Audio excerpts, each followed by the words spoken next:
Savitri, Book 3, The Book of the Divine Mother, Canto 3, The House of the Spirit and the New Creation, pages 317 to 320.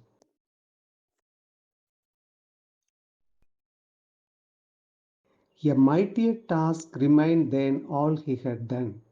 To that he turned from which all being comes. A sign attending from the secrecy which knows the truth ungrasped behind our thoughts, and guards the world with its all-seeing gaze.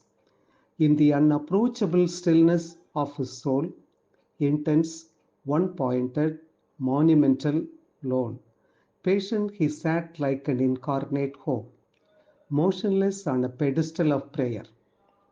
A strength he sought that was not yet on earth, help from a power too great for mortal will, the light of a truth now only seen afar, a sanction from his high omnipotent source. But from the appalling heights there stooped no voice. The timeless lids were closed, no opening came. A neutral, helpless void oppressed the ears. In the texture of our bound humanity, he felt the stark resistance, huge and dumb, of our inconscient and unseeing base. The stubborn mute rejection in life's depths, the ignorant no in the origin of things, a veiled collaboration with the night, even in himself survived and hid from his view.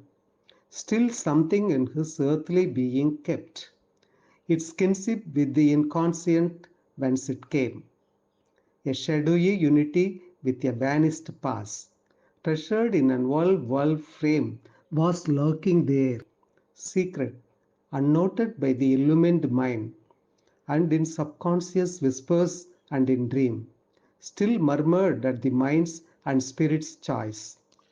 Its treacherous elements spread like slippery grains, hoping the incoming truth might stumble and fall.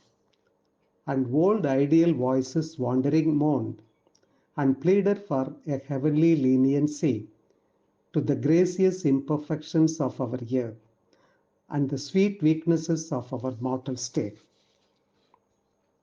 This now he willed to discover and exile, the element in him betraying God. All nature's recondite spaces were stripped bare, all her dim crypts and corners searched with fire, where refugee instincts and unshaped revolts could shelter find in darkness sanctuary, against the white purity of heaven's cleansing frame. All seemed to have perished that was undivine. Yet some minutest dissident might escape, and still a center lurk of the blind force, for the inconscient too is infinite. The more it abases, we insist to sound, the more it stretches endlessly. Then lest a human cry should spoil the truth, he tore desire up to its bleeding roads and offered to the gods the vacant place. Thus could he bear the touch immaculate. A last and mightiest transformation came. His soul was all in front like a great sea, flooding the mind and body with its waves. His being spread to embrace the universe, united the within and the without, to make of life a cosmic harmony, an empire of the immanent divine. In this tremendous universality, not only his soul, nature, and mind sense included every soul and mind in his, but even the life of flesh and nerve was grew one flesh and nerve with all that lives. He felt the joy of others as his joy. He bore the grief of others as his grief. His universal sympathy upbore, immense like ocean, the creation's Lord. An earth upbears all beings' sacrifice, thrilled with the hidden transcendence, joy and peace. There was no more division's endless scroll. One grew the spirit's secret unity. All nature felt again the single bliss. There was no cleavage between soul and soul. There was no barrier between world and God. Overpowered were form and memory's limiting line. The covering mind was seized and torn apart. It was dissolved and now no more could be. The one consciousness that made the world was seen. All now was luminosity and force, abolished in its last thin fainting trace.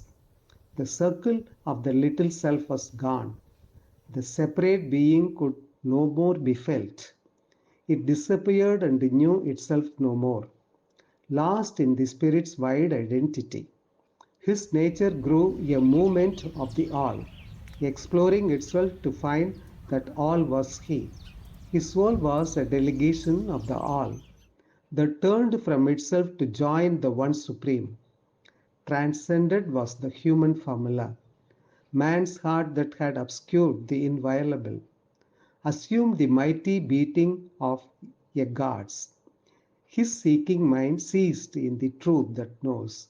His life was a flow of the universal life. He stood fulfilled on his world's highest line, awaiting the ascent beyond the world, awaiting the descent the world to save. A splendor and a symbol wrapped the earth.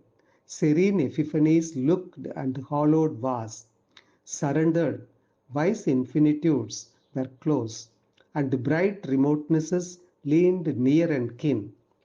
Sense failed in the tremendous lucency.